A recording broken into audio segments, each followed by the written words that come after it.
All right, y'all, I'm in my truck. I couldn't wait to get back in my studio. It's been another crazy day with Donald Trump. Y'all, he just did another thing that he said he was going to do. He just released and declassified the John F. Kennedy assassination files, RFK files, MLK files, and then he started the day out by rebuking the World Economic Forum to their face. Let's go. Whew. This has been crazy. I mean, what he has been able to do. What is this, Thursday? This is Thursday. Y'all, he was sworn in at noon Eastern time on Monday. I can't even comprehend all the stuff that's been done. I can't guarantee the quality of this, y'all, because I'm on a hot spot in my truck out in the parking lot. But I want you to smash that like button. Show me some love. Let me know what it looks like, what it sounds like. I just threw this together, y'all, because I wanted to get on here. And if you have not seen this is huge. And if you ever needed to pray, if you ever thought you needed to pray for Donald Trump, you really need to pray for Donald Trump now. Because think about this. Think about how many presidents have said they were going to look into this. What's next? Is he actually going to release the UFO files? I think he probably will. So let's see what happens here. Let's look at it together. This was the moment that he did the executive order. Lastly, sir, we have an executive order ordering the declassification of files relating to the assassinations of President John F. Kennedy, Senator Robert F. Kennedy, and Reverend Dr. Martin Luther King Jr. That's a big one. A lot of people are waiting for this for years, for decades. Listen to this part. And everything will be revealed. And everything will be revealed. Give that to RFK Jr. Sir. Wow. Lastly, sir, we have an executive. So he hands the pen to the guy and says, give that to RFK Jr. Give the pen that I just signed, the executive order, to release, to declassify the files of not just JFK and not just Martin Luther King Jr., but his daddy, RFK Jr.'s daddy, RFK. Y'all, let's watch it again. Order ordering the declassification of files relating to the assassinations of President John F. Kennedy, Senator Robert F. Kennedy, and Reverend Dr. Martin Luther King Jr. That's a big one. That's a big one. A lot of people are waiting for this for years, for decades.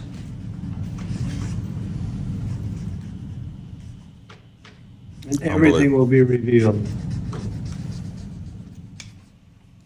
And everything will be revealed. Give that to RFK Jr. Yes, sir. Lastly, sir, we have an executive order ordering the declassification. Y'all, that's huge. Now, let's not forget that he started out the day rebuking the World Economic Forum to their face. Y'all, I watched it. It was unbelievable. They welcomed him. They tried to kiss the ring, tried to make it sound like, hey, don't get mad at us. We still love you. We actually don't hate you like we don't think you're Hitler, like we said. We actually love you because now you're the president and we're actually a little bit scared of you. So make yourself at home. And he was very nice. He was just like, hey, I hope to be there with you next year and all this. Got a lot of friends in the room. And then he just went there. Y'all, here it is. This is what he said. This was his opening statement. I terminated the ridiculous and incredibly wasteful Green New Deal. I call it the Green New Scam. Withdrew from the one-sided Paris Climate Accord and ended the insane and costly electric vehicle mandate. We're going to let people buy the car they want to buy.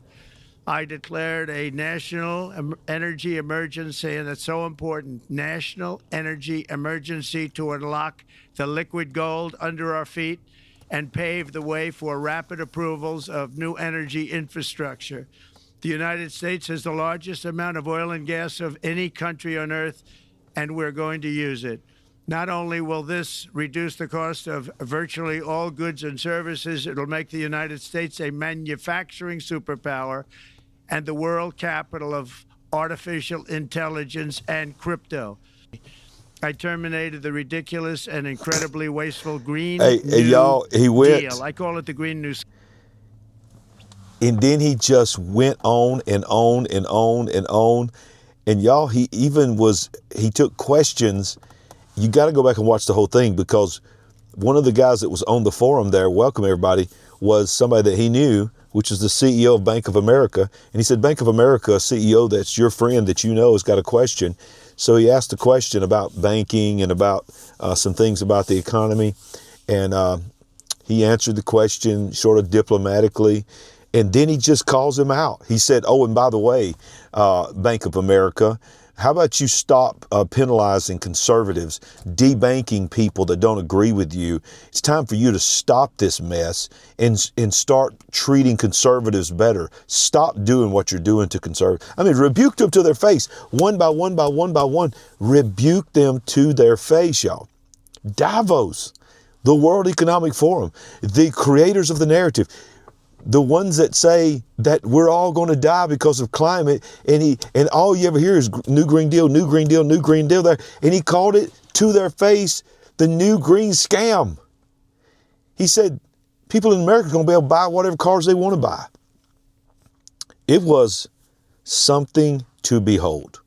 You need to go find it and watch the whole thing. But I want to show you one more thing here. This was yesterday. I believe it was yesterday.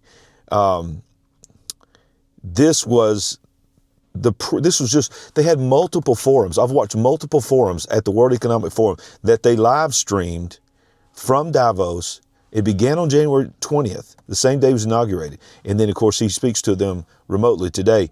But they've had multiple forums about him, about how to simply respond to him, not about America, but about one man. And I want you to hear this one particular guy right here. Trump has done something no person in the world has ever done before. A dead man, a dead politician, has risen. Somebody who, 4 years ago at Davos, he's buried, dead politically, known to me. He's now returned. This is the greatest comeback in political history of a politician. And then, therefore, he thinks he can do anything. We need to also factor in not only who's won, which is Trump, but who's lost, which is to say us. Trump has done something. Would you have ever dreamed, for those that study Davos and the World Economic Forum, would you have ever thought you would ever hear anybody say anything like that? We don't just need to talk about who won. We need to talk about who lost. Us. He was dead. 4 years ago at Davos, we buried him. That's what this guy said. Now he's resurrected. He's back. He's back. So y'all, listen, little short video here. I just want to let you know the world that we live in is changing. It is changing rapidly. I mean, there are things that are happening that nobody ever thought would happen. There are actual deportations happening right now. Illegal criminals are being deported right now. The J6 prisoners are walking out of jail. Never thought that was going to happen. Then now the files that president after president after president after president talked about is classified, have been declassified, 100% declassified. That means, and I'm looking forward to seeing it, but that means no redactions, no names redacted. It's not classified anymore. John F. Kennedy, Robert F. Kennedy, Sr., of which his son is about to be over the health, MAHA is what they call it. And then Martin Luther King Jr., all declassified. Y'all about to, if it really does come out, like it says it's going to come out, then I'll tell you what, the world is going to know why it was classified for so long. Because who knows, was it our government? Was it foreign entities that were involved? Obviously, it was something that was not good. And I think all three of them were probably taken out by some form of our government. Do you agree with that? Let me know in the comment section. And then go look at what he did to Davos. And he says he's going next year. Y'all, can you imagine what it's going to be like after a year of this? And then he stands in the room? Whew. Wow, wow, wow. Yeah, things are getting crazy. So stay right with God. You better know who you are in God. And we ain't woke. We certainly are awake. Let me know. Comment, like, share. Would you like to help us build the big picture family? We're on a mission to wake up the world to what is really going on. All you have to do is go to our website at LarryRagland.com and make a one-time gift, or you can become a monthly partner.